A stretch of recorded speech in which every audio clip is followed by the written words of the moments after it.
Assalamualaikum warahmatullahi wabarakatuh. Salam sejahtera untuk kita semua. Apa kabar adik-adik sekalian? Bertemu kembali bersama saya dalam perkuliahan pendidikan karakter. Pada kesempatan ini kita akan membahas service learning. Namun sebelumnya mari kita awali pertemuan ini dengan berdoa. Berdoa kita memohon kepada Allah, Tuhan yang Maha Esa, berdasarkan keyakinan masing-masing. Berdoa dipersilakan.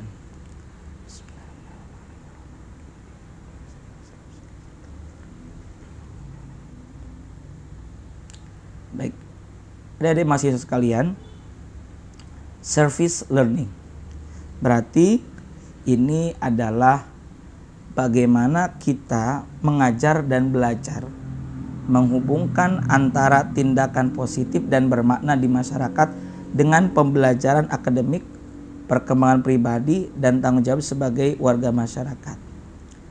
Service learning. Kenapa harus ada service learning? Service itu berarti melayani, learning ya belajar. Karena kita semua sebagai manusia memiliki peran sosial untuk memberikan nilai manfaat kepada sesama. Kita mungkin semuanya tentunya kita adalah manusia beragama.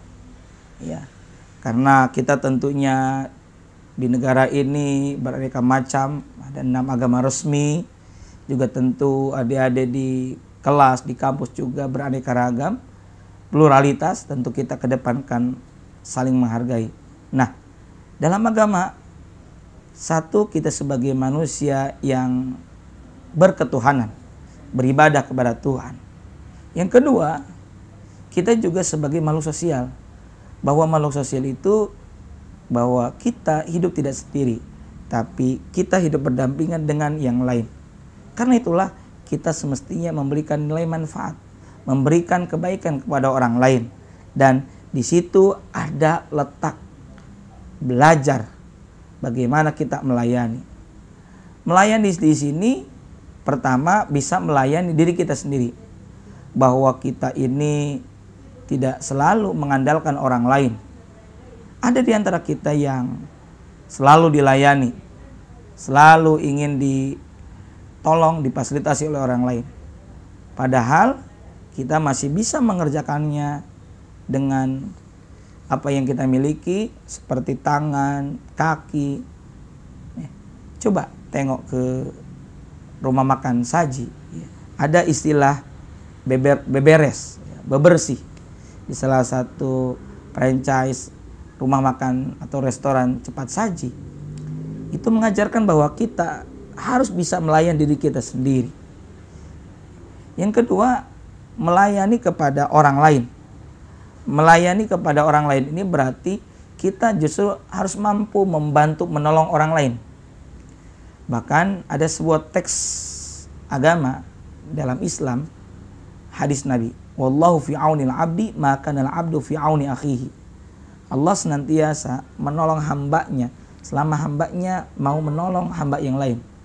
Saya kira ini pun teksnya merupakan teks yang general.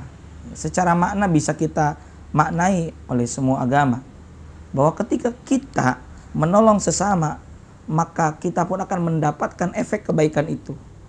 Dan kita yakin yang memberikan segala kebaikan adalah prima causa, yang mengadakan segala-galanya, yang memberikan segala-galanya, Tuhan yang Maha Esa.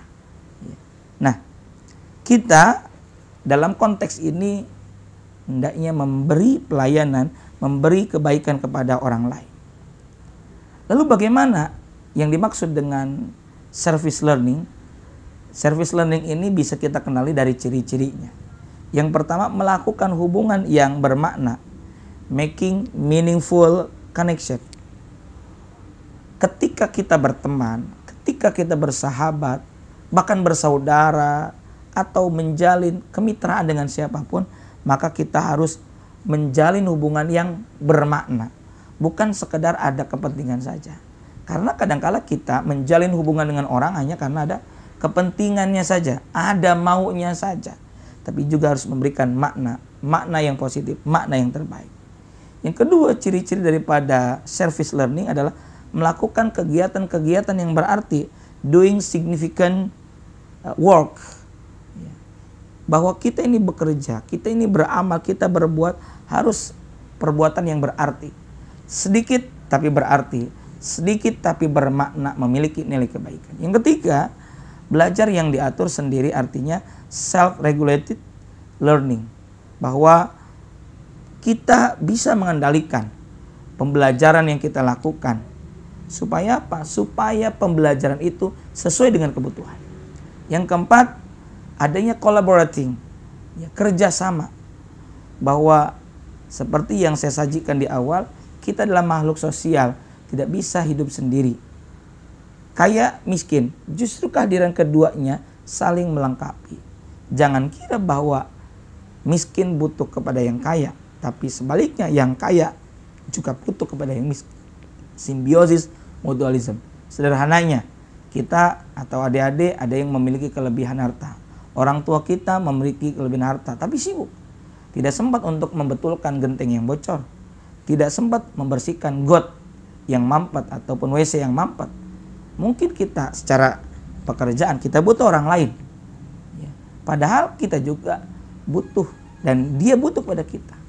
Bahkan yang lebih menarik lagi, kita butuh doa daripada orang-orang seperti mereka.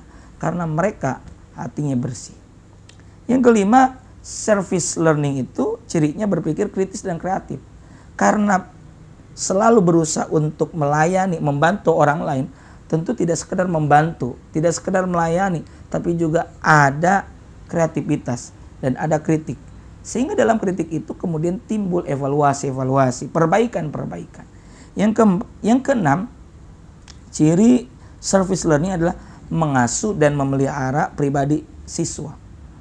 Ya, kalaulah kita menjadi seorang guru, walaupun tidak menjadi guru, minimal kita menjadi manusia pembelajar yang senang belajar dan memperbaiki diri.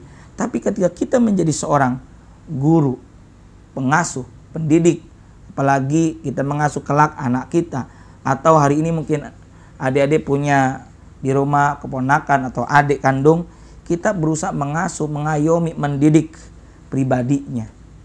Ingat bahwa orang itu biasanya belajar tidak hanya mendengar, tapi juga melihat dan kemudian meneladani. Mereka mengimitasi apa yang kita lakukan. Ya. Lalu yang ketujuh adalah mencapai standar yang tinggi. Belajar bukan sekedar belajar saja, melayani bukan sekedar melayani saja, tapi ada tujuan yang hendak dicapai.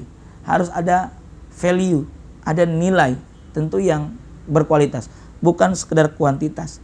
Makanya reaching high standard, harus punya standar yang tinggi. Dan yang kedelapan, menggunakan penilaian yang ontetik. Artinya bahwa kita ini harus ada pengukuran nilai. Artinya belajar terus, tapi tidak ada nilainya, tapi tidak ada hasilnya. Harus ada ukurannya. Seperti halnya adik-adik setelah melalui 14 pertemuan harus ada UAS, ujian akhir semester. Dengan cara apa? Melewati satu proses namanya ujian. Dalam ujian itu ada soal-soal yang harus dijawab. Nah, ada soal-soal yang menjadi parameter bagaimana adik-adik ini dianggap lulus. Dan bahkan ada kriteria ketuntasan minimum supaya adik-adik dianggap lulus dalam mata kuliah tersebut. Pun demikian saya yakin dalam jenjang sebelumnya seperti SMA, SMK, MA pun ada penilaian-penilaian. Nah, terakhir konsep service learning ini adalah sebuah strategi pembelajaran yang mana bisa diharapkan membawa peserta didik menjadi manusia yang bermanfaat bagi orang lain. Karena kita belajar bukan sekedar mencerdaskan diri kita, tapi supaya bermanfaat bagi yang lain. Ya, ada sebuah teks agama yang berbunyi khairun nas anfa'um linnas. Sebaik-baik manusia adalah yang bermanfaat bagi manusia yang lain. Karena itu, karena perkuliahan kita adalah perkuliahan karakter, ya meskipun saya tadi mengutip teks agama, saya yakin karena keterbatasan literatur saya yakin adik-adik dengan latar belakang agama masing-masing punya teks-teks agama yang hampir mirip substansinya, bahwa sebaiknya dan yang sebaik-baiknya kita adalah yang bermanfaat bagi manusia yang lain. Karena itu, usia perkuliahan ini outputnya adalah yuk kita menjadi manusia yang bermanfaat, manusia yang terbaik, manusia yang memberikan banyak kebaikan buat orang lain. Bukan sekedar baik buat diri kita, tapi juga memberikan kebaikan untuk manusia yang lain. Bagaimana caranya? Mulai dari service learning. Bagaimana kita belajar dan belajar untuk melayani. Itu saja mungkin adik-adik yang bisa saya sampaikan. Semoga ada manfaat dan barokahnya. Selalulah menjadi yang terbaik dengan selalu memperbaiki diri. Terima kasih. Assalamualaikum warahmatullahi wabarakatuh.